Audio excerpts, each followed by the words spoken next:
রাত্রির আধারে যখন পুরো শহর ঘুমিয়ে পড়ে তখনই জেগে ওঠে এক রহস্যময় জগৎ। নিয়ে যাব সেই অন্ধকার পথে, যেখানে চাঁদের আলোয় ছায়া নাচে আর রাত্রির আরোহীরা তাদের গোপন অভিযানে বেরিয়ে পড়ে। কলকাতার পুরনো গলিতে, যেখানে গ্যাসের আলো টিম টিম করে জ্বলে, সেখানে শোনা যায় ঘোড়ার খুরের আওয়াজ। কিন্তু এই আওয়াজ সাধারণ নয়। এ যেন কোনো প্রাচীন মন্ত্রের মতো, যা রাত্রির নিস্তব্ধতাকে ভেঙে দেয়। দ্য নাইট রাইডার্স, এই নামটাই যথেষ্ট রোমাঞ্চকর, তাই না? কিন্তু এদের আসল পরিচয় কি? কেনই বা তারা অন্ধকারের আড়ালে লুকিয়ে থাকে? আমাদের গল্পের শুরু হয় এক ঝড়ের রাতে। বৃষ্টির ফোঁটা জানালার কাঁচে আছড়ে পড়ছে, আর বাতাসে মিশে আছে পুরনো চামড়া আর ঘোড়ার গন্ধ। এমন রাতেই দেখা মেলে অর্জুনের, একজন তরুণ যুবক যার চোখে জ্বলে অদম্য সাহসের আগুন। সে জানে না যে আজ রাতেই তার জীবন পুরোপুরি বদলে যাবে। অর্জুন যখন তার ছোট্ট ঘর থেকে বেরিয়ে আসে, তখন দেখতে পায় রাস্তার মাথায় দাঁড়িয়ে আছে একটা কালো ঘোড়া। ঘোড়ার পিঠে বসে আছে এক রহস্যময় আরোহী, যার মুখ ঢাকা কালো কাপড়ে। চাঁদের আলোয় শুধু তার চোখ দুটো জ্বলজ্বল করছে। আরোহী হাত বাড়িয়ে ইশারা করে, আয়, আমাদের সাথে চল। এই মুহূর্তে অর্জুনের মনে হাজারো প্রশ্ন। কারা এরা? কোথায় নিয়ে যেতে চায়? কিন্তু কৌতূহল আর রোমাঞ্চর টানে সে এগিয়ে যায়। যেই না সে ঘোড়ার কাছে পৌঁছায়, অমনি আরেকটা ঘোড়া এসে হাজির হয় তার সামনে। এ যেন জাদুর মতো।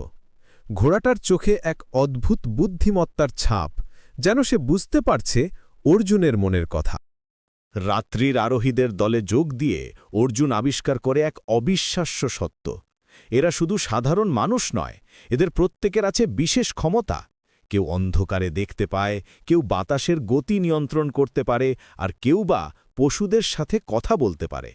তারা সবাই একসাথে মিলে রক্ষা করে শহরের মানুষদের এমন সব বিপদ থেকে, যার কথা সাধারণ মানুষ কল্পনাও করতে পারে না।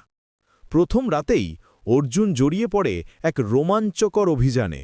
শহরের পূর্ব দিকে, যেখানে পুরনো কবরস্থান, সেখানে কিছু অশুভ শক্তি জেগে উঠেছে। মৃতদের আত্মা অশান্ত হয়ে উঠেছে, আর তারা জীবিতদের ক্ষতি করার চেষ্টা করছে। রাত্রির আরোহীদের কাজ হল এই অশুভ শক্তিকে শান্ত করা। চাঁদের আলোয় কবরস্থানের দৃশ্য ভয়ঙ্কর লাগছে। পুরনো সমাধির পাথরগুলো যেন কোনো দৈত্যের দাঁতের মতো।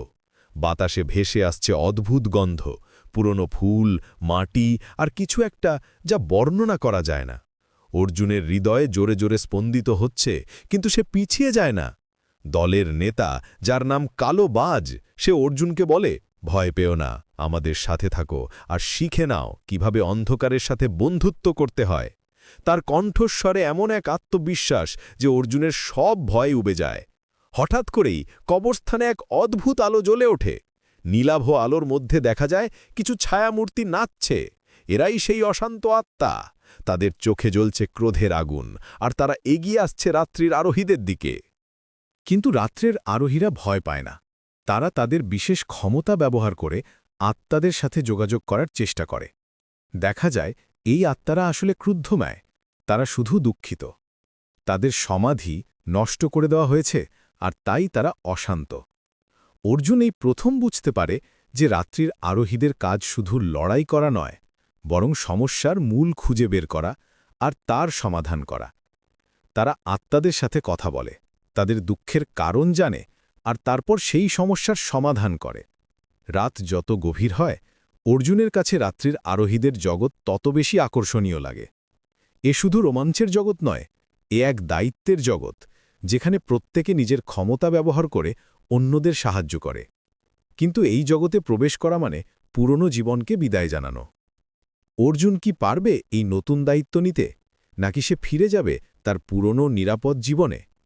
সূর্য ওঠার আগেই রাত্রে আরোহীরা অদৃশ্য হয়ে যায়, কিন্তু অর্জুনের মনে রয়ে যায় সেই অবিস্মরণীয় রাতের স্মৃতি, আর তার হাতে থেকে যায় একটা কালো পালক, রাত্রের আরোহীদের চিহ্ন। পরের রাত থেকেই অর্জুন অপেক্ষা করতে থাকে। কখন আবার আসবে সেই রহস্যময় আরোহীরা? কখন আবার সে যোগ দেবে তাদের গোপন অভিযানে? কারণ এখন সে জানে রাত্রের অন্ধকারে লুকিয়ে আছে এক অসাধারণ জগৎ, যেখানে সাহস আর বন্ধুত্বের মাধ্যমে যে কোনো বিপদের মোকাবিলা করা যায়। আর এভাবেই শুরু হয় অর্জুনের নতুন জীবন, রাত্রের আরোহী হিসাবে, অন্ধকারের রক্ষী হিসাবে।